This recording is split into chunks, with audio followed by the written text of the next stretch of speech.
After finishing Persona 3 Reload for the first time, the truth has been revealed to me about what they can do to make Persona 6 better than ever, and I am more excited for Persona 6 than ever, assuming that the game is real. And by the way, I forgot to put this in my last video, but just because you guys are all infatuated with the pretty new Persona remake doesn't mean you're necessarily in love with it, alright? I just want to put that out there for you. So having the perspective of someone who's played all three modern Persona games extensively, here are the 6 things to consider for Persona 6. And I know people have made this type of video before, but again, after Persona 3 Reload has just dropped, I think now is actually the most important time, most relevant time to make such a video. Now, don't get too mad at me for this first thing. If you want to just skip this and get to what I actually think they can do in terms of game mechanics, then skip to my number 2 and so on. But honestly, number 1 needs to be stated. Alright, this is the most obvious thing. They need to actually release the game already, or at least give us some kind of official confirmation and not leave the news cycle up to the leakers. Alright, according to most developers, just look at Insomnia Games, the leaks ruin games. And the longer we have to wait for real promotional material, as we've seen with GTA 6, we just get speculation and potentially spoilers that just throw a wrench in the whole process. They even had to, because allegedly one of the employees' sons, allegedly, leaked the GTA 6 trailer early, they had to even move up their release window for the trailer by like a day. But this could also happen in any case. So in the case of Atlas, or Sega if you will, we have a serious issue with recycling and re-releasing old content and throwing spin-offs at the wall to see what will stick. And I am being a little facetious here because I do assume that Persona 6 is at least part way through the actual process of building the game, but this still has to be said. If we end up with another Persona remake or a spin-off before this shit drops, I expect to see more view, I expect to see more outrage from the community than from just this small YouTuber. Okay, let me remind you that Persona 5 Vanilla dropped back in 2016 and Royal in 2019. Since then, they've been able to pull everything out of their ass, including plenty of Persona 5 milking, re-releases, and even a remake of an older game before they come out with a sequel. So the idea that Persona 6 could still be years away from even being revealed to us is nonsensical. And not nonsensical because I'm the one that's bugging out, but because the current industry that we're in is so absurd that this could be truth rather than fiction. It's one thing to let them cook, but they've been cooking shit no one ever asked for, and some of us are starving out here for the real thing. So give the people what they want and get your priorities straight, alright? Persona 6 would sell like hotcakes. It would outsell all this other crap combined in a day. You look at Persona 3 Reload sales, I think Persona 6 would double, maybe even triple those in the same timeline. Now, as for what I actually think they can put into Persona 6 specifically in terms of mechanics, we need to also start with something that should be extremely obvious. We need new personas along with new abilities and skills. You see, just like how Pokemon stays relevant by releasing new generations of monsters to collect every couple years, Persona needs to start releasing some new demon designs as well. I get that Jack Frost is sort of the mascot for Atlas, and he's not going anywhere anytime soon. And I know that Kazuma Kaneko and all the other artists, their designs are very well respected, and they should be. Even though I kind of like the updated designs in Persona 3 Reload, they kind of made the demons bigger on the battlefield. But once you've played enough Atlas games and completed the compendium for any one of them, you've essentially filled the compendium for all of them. So the first time I saw that you could summon the green dick monster and bring forth Satan and Lucifer, I thought that Persona was infinitely cooler than Pokemon ever was. And of course it is, surely. But it's kind of boring to start every game out with the same demons like Pixie and Slime. They're ultimately worthless and they're just filler personas. You've got to update your roster every once in a while if you want to stay young and fresh, just like you do in sports. Persona 5 Royal alone had over 300 unique personas. So I'm not asking for Persona 6 to necessarily have that many, but I am looking for more quality in the system. I'm not sure how Atlus has gotten away with the same skins and the same moves for over 30 years now. In Persona 3 Reload, I noticed something that was a little obnoxious, so much so that even Yukari had to acknowledge it in a voice line. As you progress through Tartarus, you stumble upon the same reskinned shadows time and time again, and you swear that you know what they're weak to, but no, the developers want to troll you by switching the affinities around, but keeping the same old appearances. So you have to go back to guess and check, or you have to look up a guide to save time. It would be better if they just overhauled their roster altogether, so that they would continue to have new appearances from start to finish, and each encounter would actually feel novel and make you think. They could do with making new skills to complement the new cosmetic personas, as well as consider bringing back elements from Persona 5 Royal and from SMT, bring back Persona passive traits, and the party member characteristics from Reload. Pretty much implement all of the features that were good from the SMT and the Persona games into one.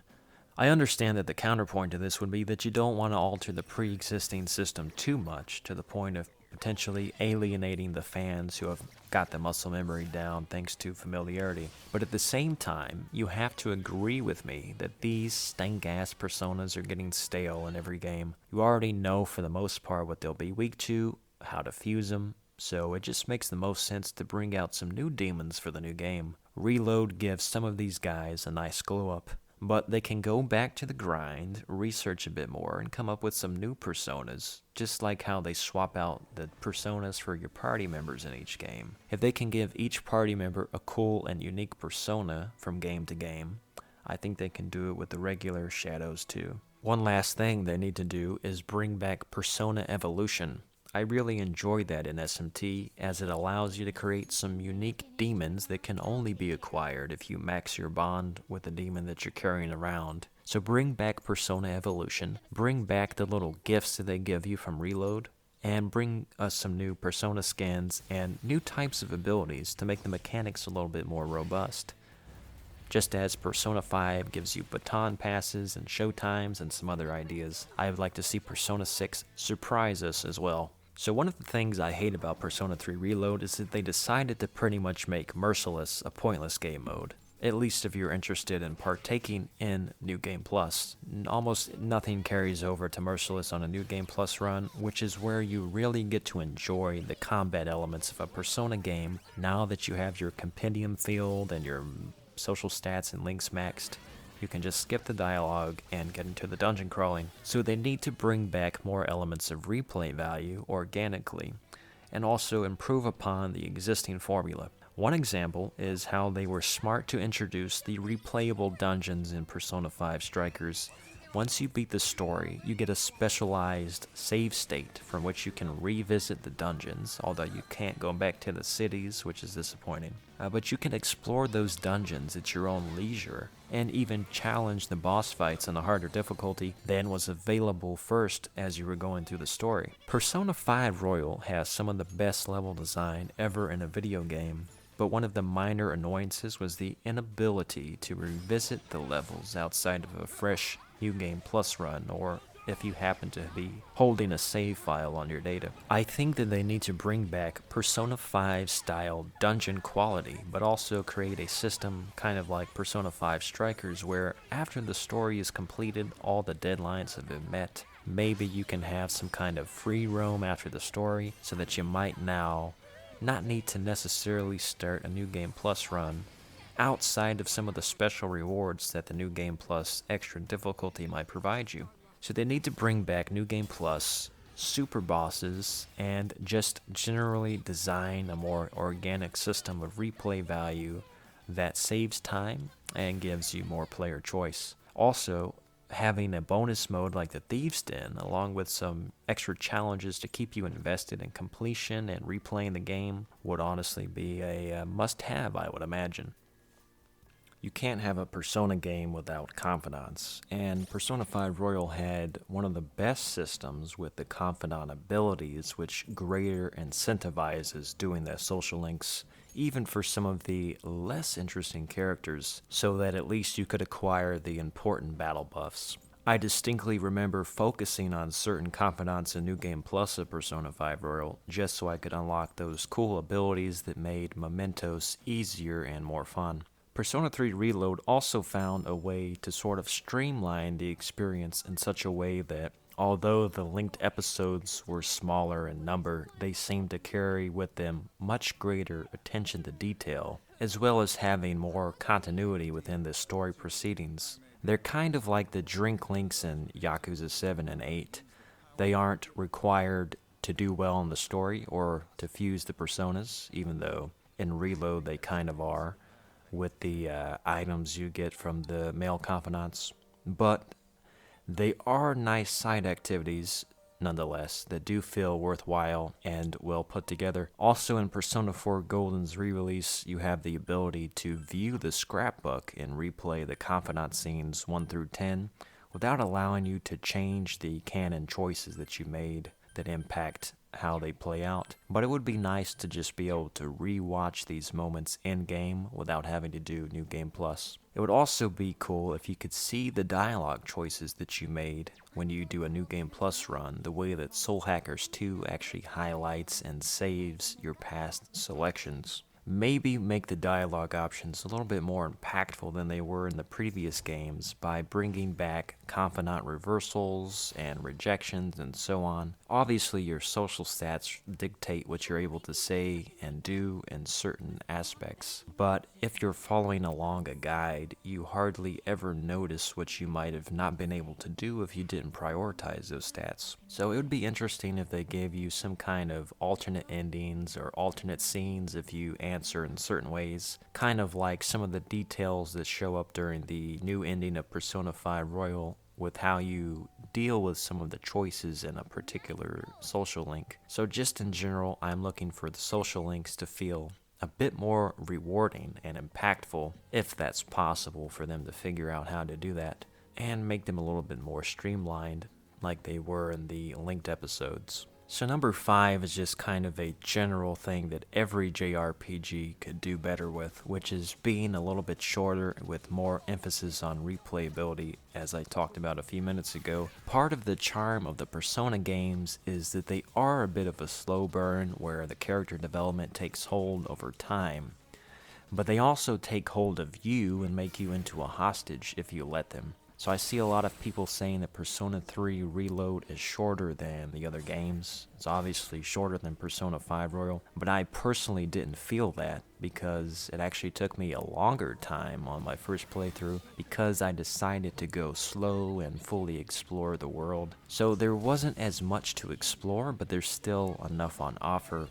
that if you're interested in the devil and the details, you'll be there for a little while trying to do everything. So one of the things Persona 3 Reload does is it tries to take the training wheels off early, and it makes the exposition a pill to be sugar-coated, as Hitchcock would say. So the balance between this style and the way Persona 5 Royal does it, with its epic narrative spanning like 9 different acts, is a fine balance. I think they should try to make it possible for the gameplay to take more of a precedent over all of the dialogue reading and bring the ratio of the story and the combat a little bit closer together this time, kind of like maybe Persona 5 Strikers does. By giving you a little more free time to just explore the dungeons and also bring back the deadlines to make you feel as though there are some consequences for how you spend your time, that would be great.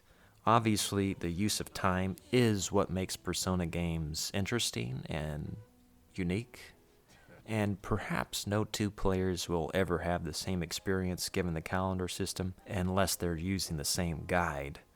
But maybe just give us more chances for unpredictability and player choice, and work on pacing the game a little bit more smoothly so that we're always doing something on in-game days and never spending too much time in combat or out of it. I understand that JRPGs are not the same as action games, but maybe they should try a little bit more to be, like I said, with Persona 5 Strikers being closer to a straight-up action game.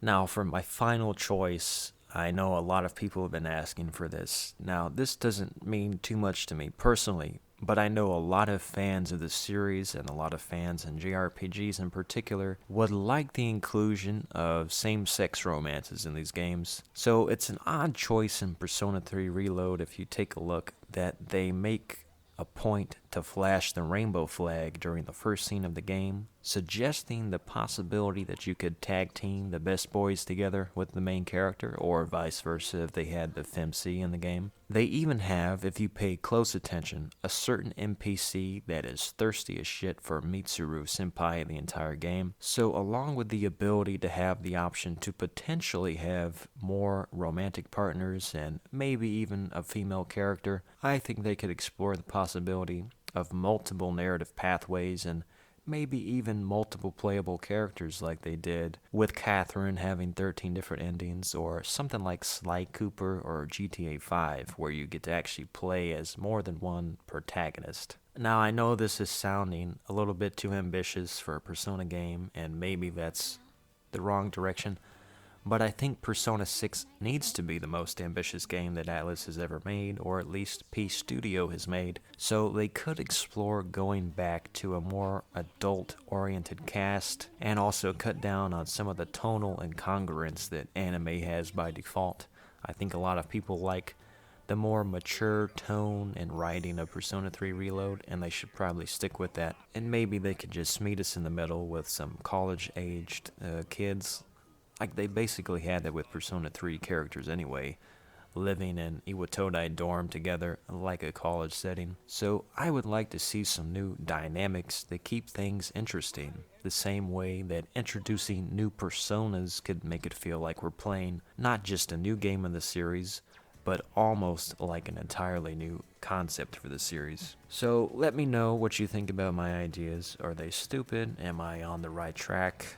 Tell me what you think Atlus can do to make Persona 6 the best game yet. Persona 6 is definitely what I would like to see more than anything from Atlus, but as Mutatsu would say, we should keep our expectations low, because form is emptiness, and emptiness is form. All of this will almost certainly be worth your time and effort. By the way,